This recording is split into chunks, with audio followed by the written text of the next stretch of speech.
Special guest coming up for New Media Monday. She is an activist here in Southern California. She's also an entrepreneur with a successful juice business and many other ventures that she runs here, but also an activist in the cannabis space. Of course, 420 is tomorrow, and we are welcoming Kika Keith. Good morning. Good morning, Dominique. Good morning, family. So we haven't talked in a minute. We kind of had a little pandemic between the last time you and I spoke, but you've been really diligent in following up on the promise, if you will, of cannabis, which is that it was supposed to do a lot of things for our city, for our state, for our county. And for people who missed those discussions or people who've forgotten, give me an overview of, as they say on the internet, how it started and how it's going. Yeah, well, it started by the war on drugs in our community. You know, okay, I guess you could take it all the way back there. So then you're going to have to give me the Cliff's Notes version because we'll be here till next Monday. I'm going to give it real simple. Black people in Los Angeles represent 9% of the population, yet we represent 40% of the arrests. And back in 2017, when the city of LA decided to recreationalize the use of marijuana, they made a promise and commitment to our same communities that tax dollars would come back to us to do some restoration and that we would have priority in the licensing pool. We know across the country, billions of dollars, almost $18 billion in tax revenues have been collected across the country. Yet Black people only represent 1% of the business ownership. And so this was a promise that the city of LA made, that they would prioritize our community members to be a part of this multi-billion-dollar industry, and they have completely failed at that promise. So the reason you said back to the war on drugs, though, is because we did pay a higher price. When you say arrested, you're talking about arrests for cannabis-related crimes. Well, they were considered crimes at the time. So the idea was for the people who paid the price from a legal perspective and, you know, in an economic perspective, for the illegal business to also be able to profit and benefit from the legalization of cannabis. And you're saying that hasn't happened at all? That hasn't happened at all. Since 2018, the city of LA has collected over $330 million in tax revenue. Only $41 million has gone to the Department of Cannabis to regulate what's happening in the city. And our community has not seen any of those dollars. The participants of the program that thought we would be prioritized, 3 years later, there's only 2 social equity dispensaries that just opened this past month. So no, they have not kept up with their promise. They have not come into our community and educated and prepared our community to participate. And these were promises that were made into law, and they have not done their job at all. The intent was to repair the damage. Instead, our community members are facing grave economic hardships by the constant delays of the city's rollout of the social equity program. Okay, so a couple things I would like you to kind of define that you just said. Sure. You said we've had a couple social equity dispensaries opening in the past recent days. What does that mean? Yeah. How do you define that, a social equity dispensary? Yeah. So when the city first opened up their licensing back in 2018, there were 180 plus dispensaries that were allowed to open. You'll see them around the city of Los Angeles, legal dispensaries. Of those 187, only 6 were African American. And so the city said, well, we're going to allow another 100 licenses to open for community members that were affected by the war on drugs. They had to be low income. They had to have cannabis convictions, or they came from our communities, zip codes in South Central LA, basically. And it has taken years to open up that program, to the extent We even had to form an organization, the Social Equity Owners and Workers Association. We had to unionize for ourselves, file a lawsuit against the city of Los Angeles over a year and a half ago in order to get a settlement for 100 additional retail stores to open up for our community members, right? And it's been 3 years. And because of the constant delays, out of those 200 licenses that were supposed to be for our community members, only 2 stores have opened up. And so those, basically the definition of that is, as you said, someone low income are owned by people of color based in South LA. But I remember when the process was happening, there was a lot of conversation about who is defined as a person of color. And my understanding was that everybody except for black people seemed to be on that list. You know, another part of this vicious cycle, that's absolutely correct. You know, because of affirmative action laws, the city could not designate that the people who were most harmed, black people and Latinos, actually have priority. So they called it social equity instead of racial equity, which is really what this program should have been about, right? Repairing the wrongs from our communities that have suffered the most damage. And so, yes, in fact, there were very few of us that had the licensing opportunities from the get-go. But those of us who have, you know, trudged through that, we still are caught in the delays and the bureaucracy of the city. And the other important piece that, you know, is critical for our community to remember is that these dollars were supposed to go into our community. Councilmember Marquise Harris Dawson, back in 2017, put forth the Community Reinvestment Act where tax dollars would go to the Neighborhood Health Fund for our communities, for youth leadership, civic engagement, after-school programs, educational opportunities, and no dollars have come to our community. And that's offensive and an injustice that we really have to start fighting for. So I'm pretty sure what I'm going to hear when I talk to the city, which I will do shortly, is, well, COVID. Once again, we were due to apply for these licenses in 2018. When they let those other dispensaries open and only 6 of them were African American, they were supposed to start processing applications, licensing applications from our community. You know, so yes, you could say COVID 3 years later, but that doesn't take away from the fact, Dominique, I was talking to you 2 years ago about these same exact issues. There is a social equity workers hiring mandate, which means people from our community that have convictions, that have barriers to entry or on public assistance, they're to make a percentage of the workforce. The city has not asked for any reporting from these license holders. So when you go into these dispensaries, how many people of color do you see working there? Although they are to be mandated to hire. There was a corporate social responsibility mandate, which meant that every license holder that you see in your community is supposed to do philanthropic work in the community and report it. They haven't made good on that promise. So every component of the cannabis licensing program that was supposed to benefit our communities has failed. They have not done it, and they have not prioritized it, and that was the whole point of Measure M. And if you go and even read that regulation, it was to resolve the historical and social equity issues and social justice issues that we face because of the commercialization of cannabis. And they have not done any of those pieces. Well, clearly, a lot of folks are making a lot of money on this. I mean, at this point, there are dispensaries everywhere, and it's, you know, clubs, and it's just big business at this point in California. Is it too late? I mean, one of the things we talked about with this, you know, equity and inclusion piece in the cannabis business was that once these businesses were established, it would be hard to break into the industry.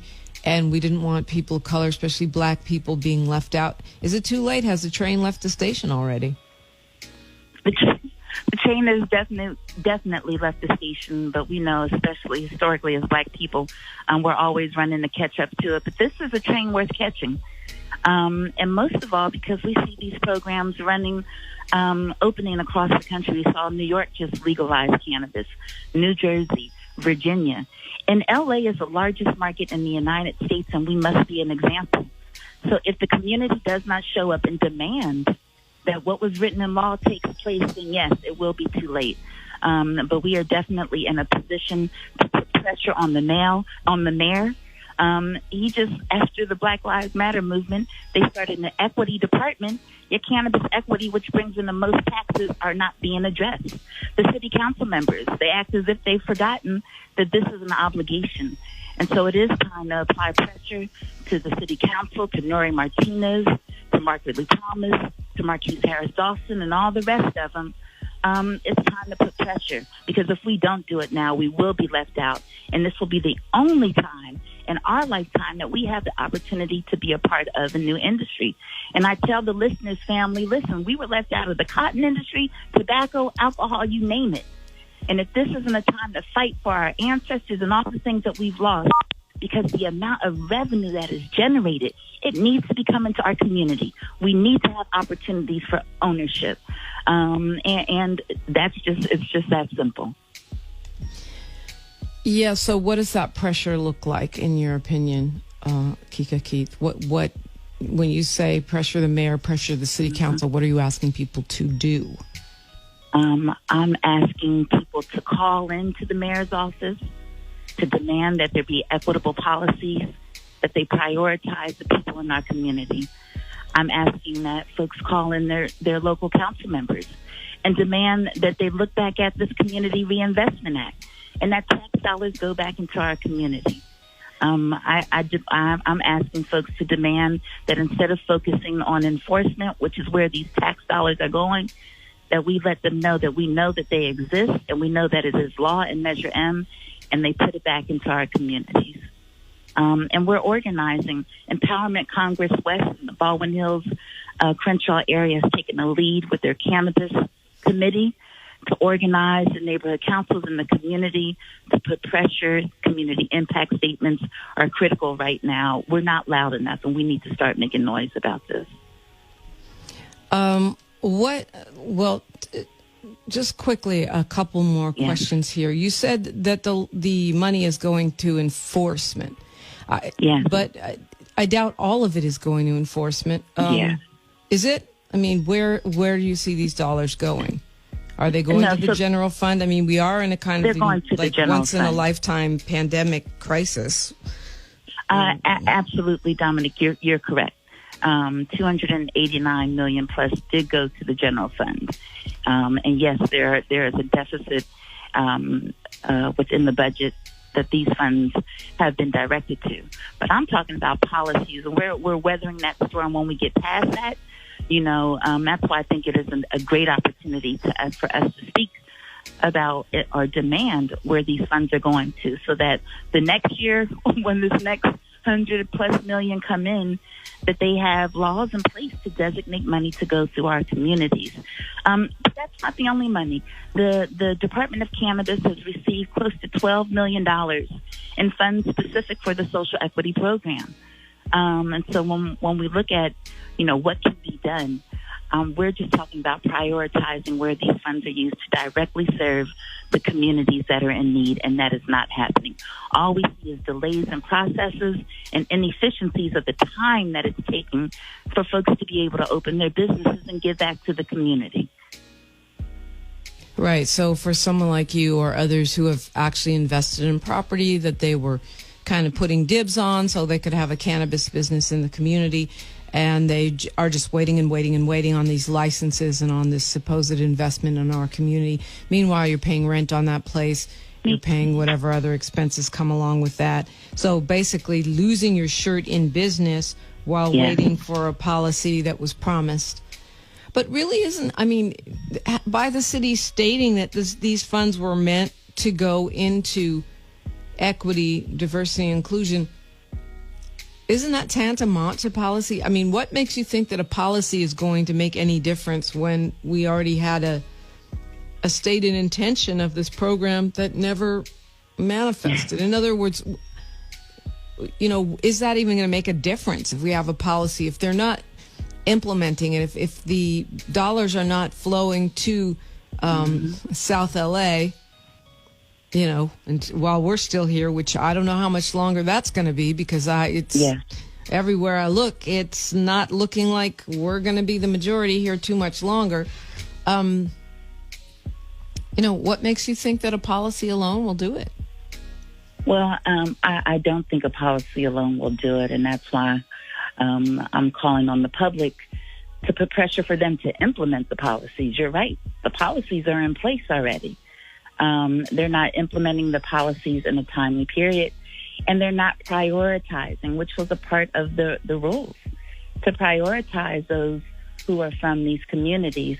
And like you said, I'm just one singular story, but you're talking about having to pay rent. I paid rent on Crenshaw for 3 years in an empty building. And I'm sitting awaiting for them to just process my paperwork that was submitted back in October. And so, there's a point when people are employed to do a job at the city, they have to be accountable to that. And I think that's more of what I'm asking for pressure to be put forth, for accountability to the laws that are already in place. And right now, because nobody is watching, because our community is not as interested in, that's cannabis, that's over here. I just want people to understand how it affects all of us and how it could benefit all of us if we put pressure on the city officials, on the mayor, on our council members to prioritize the policies that are already in place. To be fair, though, I think a lot of people are preoccupied with, folks dying and trying to survive, a pretty brutal pandemic. I'm not sure that it's because we don't care. I think it's because people are just in a different mode. But, I know we're going to be talking about this, and especially tomorrow. If you were talking to Mayor Eric Garcetti, if you were speaking before the city council, if you were talking to the people running the Department of Cannabis, and you had one question for them, what would you ask? My one question to them is, would you prioritize social equity within your new equity department? The city of LA has a new equity department, and cannabis is not a part of that. I believe that special attention needs to be placed to our communities that were affected by the war on drugs. And would you put that within your equity department so that we are prioritized, so that funding is prioritized to our community, and that the licensing and ownership opportunities are prioritized in our community? And that's what we'd like to see.